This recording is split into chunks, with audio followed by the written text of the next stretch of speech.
My name is Mia, and I've been struggling to stay productive during the winter season.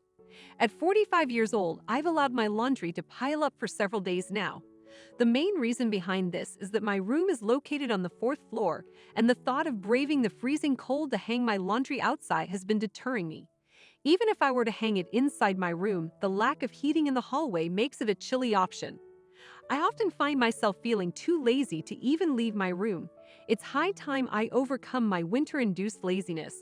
Today, I'd like to share with you how I've consistently supported my husband, even on rainy and cold days, despite the challenges it has presented.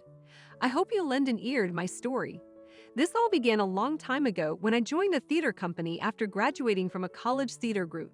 The company was founded by one of my senior colleagues, and it was there that I first met Lucas, who would later become my husband. While his acting skills weren't initially outstanding, what captured my heart was witnessing his unwavering dedication to practicing his lines long after everyone else had left for the day. When I was 27 years old, Lucas and I decided to marry, despite my family's strong objections to me marrying a man with no stable income. I resolved to work even harder and eventually managed to persuade my family, and we embarked on our journey together. It felt like a whirlwind romance, almost like eloping. I made the decision to leave the theater troupe immediately upon deciding to marry Lucas, all in support of his dream of becoming an actor. At that time, job opportunities were scarce, but I persevered in my relentless job search while continuing to provide for my husband. Although the big break in the TV industry that we had hoped for never materialized, Lucas continued to improve as an actor. His versatility and the range of roles he could take on expanded over the years. While he might not have had the latest fashion look, his charisma could be described as that of a charming playboy. However, in the world of theater, members like him were often overshadowed by the glitz and glamour of idols or newcomers with no acting experience. It was a common story for a young, inexperienced star to snatch roles from established theater actors. Yet, after enduring numerous challenges and setbacks, a turning point finally arrived for my husband. This turning point came after the departure of my college senior, the founder of our theater company. Before I knew it, my husband had secured a position with a casting company, all thanks to an acquaintance in the entertainment industry. Now you might be wondering, what exactly is a casting company? These are firms that operate as intermediaries between clients, entertainment agencies, and sponsors, providing crucial casting support for commercials, advertisements, and events.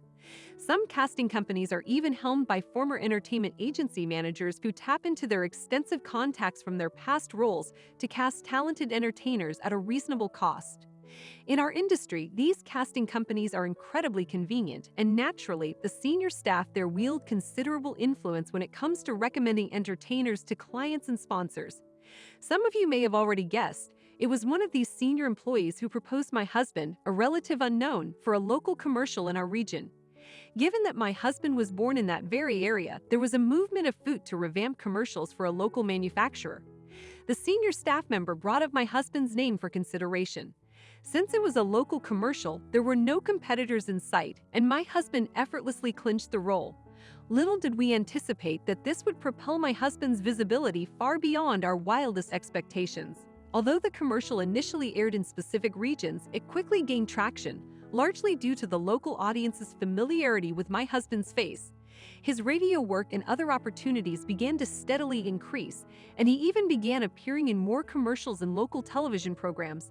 His popularity soared after an endearing performance of the La La La dance on an information program, a hit with children despite his lack of athleticism and dance skills. As his fame grew, my husband's demeanor at home gradually shifted. He started behaving like a celebrity and insisted he couldn't be seen in plain clothes anymore. Even the meals we had at home seemed lackluster in comparison to what he enjoyed on set. It's worth noting that I was the one responsible for selecting his wardrobe and preparing his meals. His discontent appeared to stem from his dissatisfaction with our current lifestyle, though it could also be seen as a reaction to the fact that his income was on the rise compared to before. Nevertheless, since we had been primarily reliant on my income, our savings remained meager. I had concerns about the sustainability of my husband's newfound popularity and continued to live frugally while saving money, fearing that his celebrity status might be short-lived. However, my husband didn't share my perspective. "Why should I, a popular figure, live such a modest life?" he questioned, leaving me feeling somewhat ashamed. I chose to tolerate his behavior, understanding that it might be a natural outcome of his newfound success. I had been patient with my husband's self-centeredness for a long time, given the lengthy journey it took for him to achieve success. If his newfound attitude was what motivated him, then so be it. Eventually, he joined an agency and began to secure work not only locally but also in New York. It was almost like being packaged with a rising star, and he relished the added recognition. Having your face on television can make a world of difference, even if you're primarily known among industry insiders. Most of his assignments were more about showcasing his talents than traditional acting, but my husband appeared content, so I didn't dwell on it. Then one day, he informed me that he was tired and decided to stay at a nearby inn on the day of a local event appearance. Days passed and he didn't return. While I could understand such a choice if he was working in New York, there was no reason for him not to come home when he was in our hometown just a 40-minute drive away. I couldn't help but notice that my husband had been increasingly glued to his phone lately. A week ago, he didn't come home, attributing his absence to a sponsor's reception. Lately, he had been treating me harshly, even sighing in exasperation when he looked at my face. "I'm tired of seeing your face," he told me. Deep down, I suspected my husband was involved with other women, perhaps more than one. Once I became convinced of this, I started observing his actions more closely than ever before. I noticed that he often took his phone with him into the bathroom, a behavior he hadn't exhibited previously. Typically, I prepared meals while he took his bath, which was why I hadn't noticed earlier. It became apparent that he was making phone calls in the bathroom, using the sound of the shower as a cover. I overheard one particularly chilling conversation, and it sent shivers down my spine. If this was the type of exchange my husband had been engaging in with a male sponsor regularly, then my spine wasn't just tingling, it was freezing all over. On more than one occasion, my husband didn't return home for several days following such phone calls. My suspicions seemed validated, and it appeared he believed he could deceive me. Just when I thought I had a grasp on his infidelity, a critical incident occurred during dinner one evening. "Please divorce me. I'm already popular, and you are no longer of any use to me. I love another girl. I can't love you anymore." These words, as hurtful as they were, didn't come as a surprise. It was exactly what I had anticipated, yet I wished he would stop taunting me, saying, "You're no longer needed because I'm popular and have a girl I like." I had been supporting my husband both financially and emotionally for about 20 years, ever since he struggled to find success. Reflecting on our journey from the moment we first met until today, a few tears welled up in my eyes. I thought to myself, if he's this kind of man, I don't want to be with him either. So I decided it was time to let go. I accepted my husband's request for a divorce. 4 days after our divorce was finalized, I asked him if he had any unfinished business with me, as I had bought the house and wanted him out. He stood at the door, staring at me. "Is it true that you're the writer behind a surprise project?" I couldn't help but chuckle at his realization.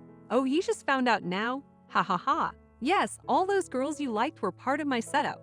In fact, I was a member of a theater company, working as a playwright, not performer.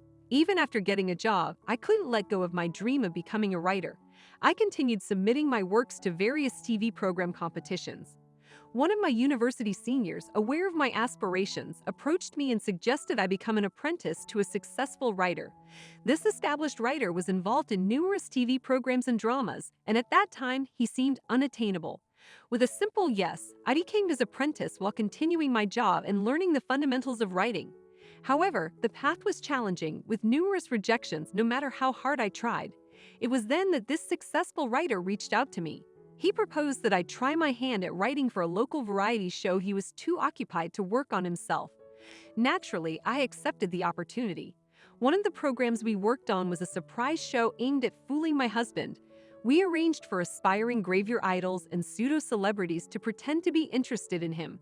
The show's premise was to test whether my husband, who had a wife, would fall for the charms of these young women. The girls my husband was involved with before the program started were indeed cases of infidelity. However, for the past 6 months, everything has been part of a setup for a surprise project. I have been recording videos in our house during your visits. It was quite amusing, especially when you were speaking in a baby-like voice, calling someone baby. My husband was taken aback. "No way. Don't tell me you're planning to broadcast that on TV." I calmly responded, "Of course, it's going on TV. It's all part of the project. I'm the planner and writer of the show, and I hold a good position. It won't be rejected just because you're embarrassed about it." His reaction was a mix of shock and embarrassment. "Oh my God," he exclaimed, clearly flustered. I continued teasing him, saying, "It was hilarious when you said, 'Honey, let's play Baby World again.' I had no idea you were into that sort of thing." He was surprised. "You made that up too." I confessed, "Yes, as far as I know, all of them were planned, except for the two girls who were your early flings, about 9 of them in total. You thought you were popular, didn't you?" He pouted and I couldn't help but laugh. "I know your type, so I selected the girls I thought would appeal to you. I held auditions and handpicked them. The producers loved it. You even conversed with those girls in baby talk," I revealed. He looked baffled. "Oh, and by the way, the love song you sang, starting with 'I for you,' honey, what was that about?" He turned red with embarrassment as I sang the lyrics to his cringeworthy song. "My heaved heart is a burning heart." Heaving means burning too, I teased. "Are you already under fire from the public? Are you okay?" We burst into laughter and he looked mortified. "I'm so embarrassed. Please stop it," he pleaded. "I never expected you'd react this way, but I can't handle it." I smiled. It was genuinely funny, and I'm definitely going to air it. He tried to reason with me. "Please, you have the power to change this." I shrugged. "I'm still a newbie.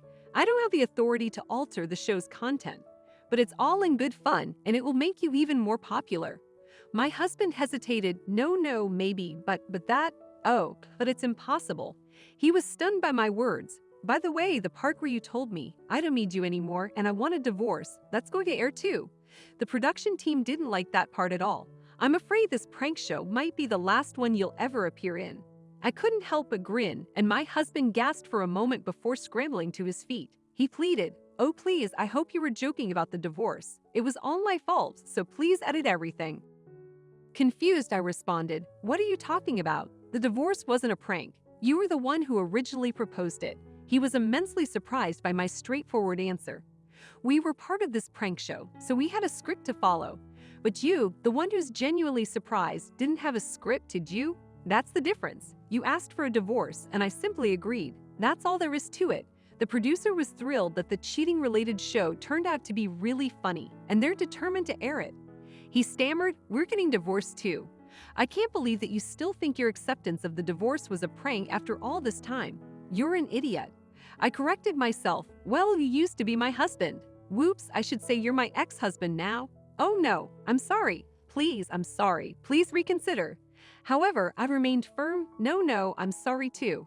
"I apologize for keeping the prank show a secret, but that's not a real apology." He was upset, but he clearly understood my stance, and I couldn't help but chuckle. I had no intention of apologizing further. After all, if he had cheated on me and the whole thing was a prank from the beginning, it was his fault for cheating in the first place. He truly was the husband of the century. Fed up, I told him, "That's enough. Get the hell out of my house. If you linger here any longer, I'm calling the police." I taunted him with, "Hey, Lucas of the La La La dance, dancing on his knees in front of his ex-wife like that. If you want to make headlines, you can stay right there." Upon hearing that, his face turned pale again and he muttered, "All right, I'm leaving." He picked up the package he had dropped on the ground and walked away with the defeated posture of a villain. 5 years have passed since that incident, and his popularity naturally plummeted immediately after the show aired. He may not have been particularly popular in New York, but negative publicity tends to spread like wildfire. In this case, the show actually increased his notoriety. However, those who were familiar with my ex-husband universally held a strong dislike for him. His reputation had hit rock bottom, and he even approached me, desperate for a job, hoping I could use my connections to help him. I made it abundantly clear that I would never give him an opportunity, and I promptly deleted his contact information. It appears that he is no longer featured in any programs. As people on the internet put it, they quickly change the channel when he appears on TV and actively avoid seeing his face. His agency let him go as soon as his contract expired. Due to his high level of recognition, reporters relentlessly pursued him, making it nearly impossible for him to find new work, leaving him unemployed. Some of his endeavors have apparently incurred penalties, and as his former office refused to take responsibility, these debts have become his burden to bear. I hope he doesn't forget to repay me abumanin, as I've been allowing him a small monthly allowance. On the other hand, I was approached multiple times to produce programs after the success of the show. Fortunately, I eventually found myself writing scripts for dramas. While they aired during late-night time slots, I may not be considered a top-tier writer, but I believe I am steadily working toward fulfilling my own ambitions. Most importantly, even though I may be a late bloomer, I'm delighted that my lifelong dream has finally come true. I've left my corporate job behind and am now working on screenplays at my own pace. I'm not ready to return to being a housewife, nor have I remarried. This new pursuit makes me feel more alive than I ever did when I was married. I'm the woman who took a leap of faith, using her husband as a stepping stone for revenge. My current dream is to see my life dramatized, but for that to happen, I must become a renowned screenwriter. It's a source of immense joy to have goals and dreams that I'm eager to achieve, and I wholeheartedly believe in their power to bring happiness.